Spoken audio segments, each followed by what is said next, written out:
dignifica la infancia y las gracias por hacer clic en este vídeo en el que vamos a hablar sobre las mentiras en la infancia.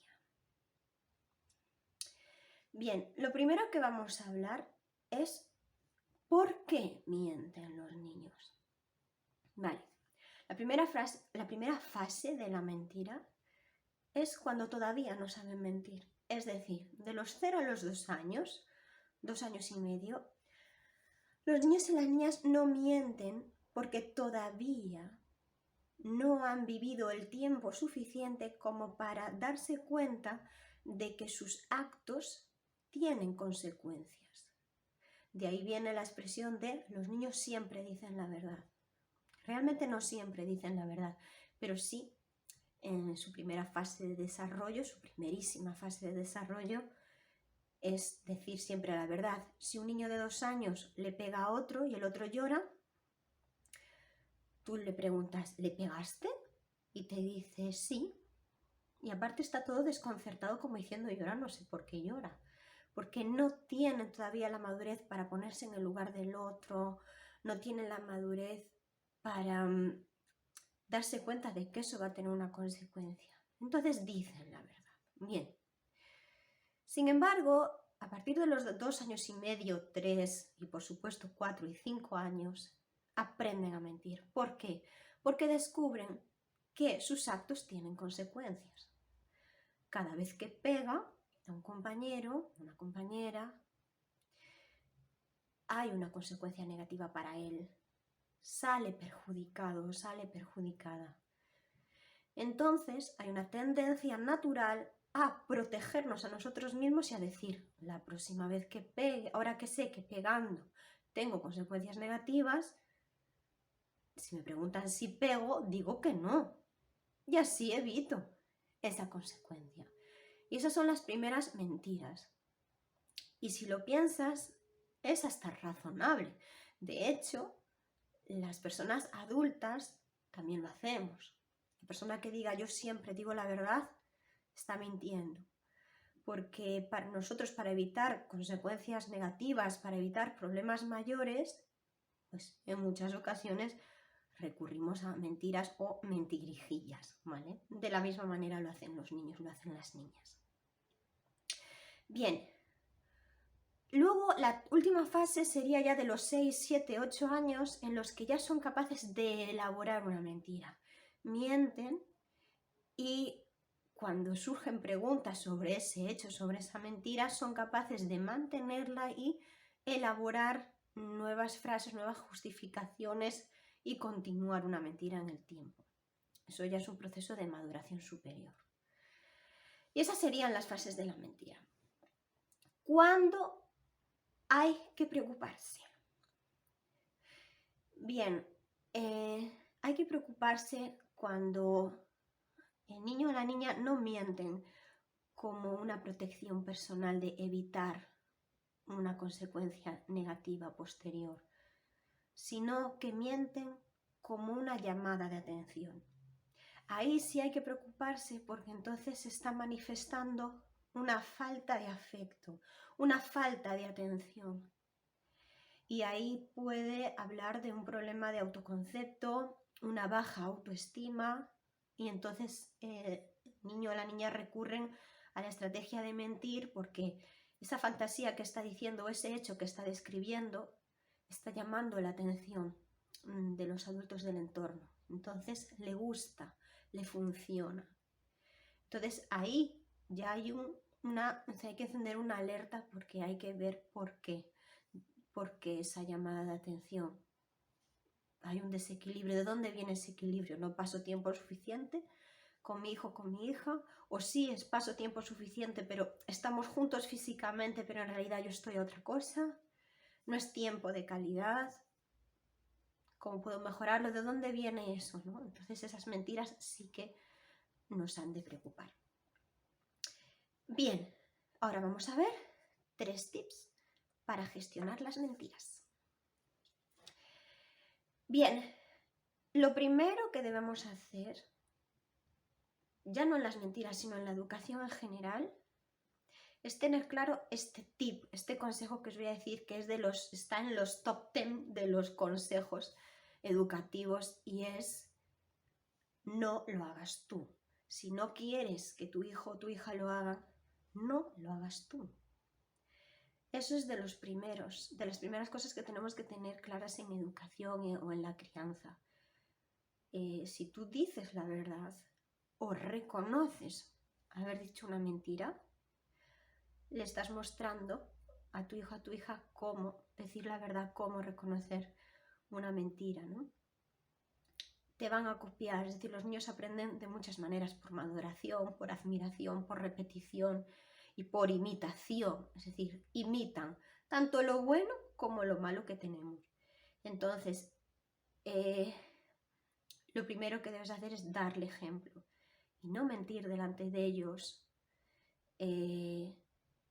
no hacerlos cómplices de nuestras mentiras, no obligarle a mentir. Segundo tip es: si miente, y lógicamente como adultos sabemos que nos está mintiendo porque miente muy mal por falta de práctica, no debemos ser invasivos e ir directamente a decir: sé que me estás mintiendo, de una manera agresiva, porque es como un golpe demasiado fuerte y demasiado inmediato, porque en su cabeza inocente piensa que te lo estás creyendo. Los niños son egocéntricos, entonces piensa que le va a salir bien. Entonces de repente lo cortas por lo sano y sé que me estás mintiendo y lo descubres, es un poco invasivo. Entonces realmente lo ideal sería ser un poquito inteligente y ser sutil y ver de qué manera puede salir a la luz la verdad, puede quedar en evidencia esa mentira, pero de una manera natural, sin decirle directamente, ¿no? Una manera indirecta. Por ejemplo, si dice: yo no fui quien rompió este libro, yo no fui quien rompió esta hoja del libro, ¿no? Y dices: pues es curioso porque tiene una mancha de chocolate y tus manos están manchadas de chocolate. Por ejemplo, ¿no? Es una manera de decir: pues sí, es curioso que no lo hayas roto tú, porque desde luego todo indica que has sido tú. Es un ejemplo, ¿no? O no decir, mejor que decir: sé que estás mintiendo, lo has roto tú. Y a lo mejor pues elevar la voz, al ser una consecuencia desproporcionada. Es decir, hay que entender que la mentira es un proceso por el que todas las personas pasamos, tanto en nuestra infancia como en nuestra vida adulta, y entonces tampoco hay que echarse las manos a la cabeza. Y cuando la mentira sea por llamarte la atención, como expliqué anteriormente, de la misma manera el adulto tiene que ir un paso por delante y buscar la manera más natural, suave y fluida, más cómoda y menos dolorosa, para que su hijo o hija resuelva ese conflicto sin invasión, sin agresión. Bien, y otro tip, el tercero, sería reforzar positivamente las veces que dice la verdad. Yo recuerdo, es una historia personal de cuando yo estaba en el instituto. Teníamos un compañero, bueno, en nuestra clase la verdad es que había un montón de chavalillos que se portaban bastante mal, que eran como, generaban peleas, bueno, había bullying, lo hay ahora y lo hubo siempre y lo había de aquella, ¿no? Entonces recuerdo que había un chaval, que lo conozco hoy, sigue viviendo cerca de mi casa, un chaval de muy buen corazón, pero cuando algo le molestaba, cuando alguien se metía con él o se cabreaba por algo, él le daban ganas de... se dejaba llevar por su ira y le daban ganas de golpear, ¿no? Entonces, como no quería golpear a la persona, porque realmente tiene buen fondo y no quería golpear, pues tenía golpeado pues alguna puerta y una vez golpeó el interruptor de la clase, ¿no? Y claro, en el instituto los profesores tampoco es que tuvieran mucha piedad con los adolescentes y las consecuencias muchas veces eran desproporcionadas. Pero entonces entró un profesor de latín, que nada más entrar ya vio el interruptor roto, no dijo nada. Todos callados, en tensión, y de repente pregunta: ese interruptor está roto, ¿qué ha pasado? Y entonces este amigo que os hablé antes, que lo había roto por un arrebato de ira que le dio, levantó la mano y dijo: lo rompí yo. Y claro, todos asustados, porque claro, este profesor no era precisamente el más amable ni amigable, era un tío muy serio. Y bueno, pues teníamos la verdad que todos miedo de ver qué iba a pasar. Pero como mi amigo dijo: lo he roto yo, levantó la mano y dijo: lo he roto yo, el profesor reaccionó diciéndole: pues te honra, utilizó esta palabra, te honra que hayas dicho la verdad. Es más, despreocúpate de este interruptor, corre de mi cuenta, yo lo arreglaré.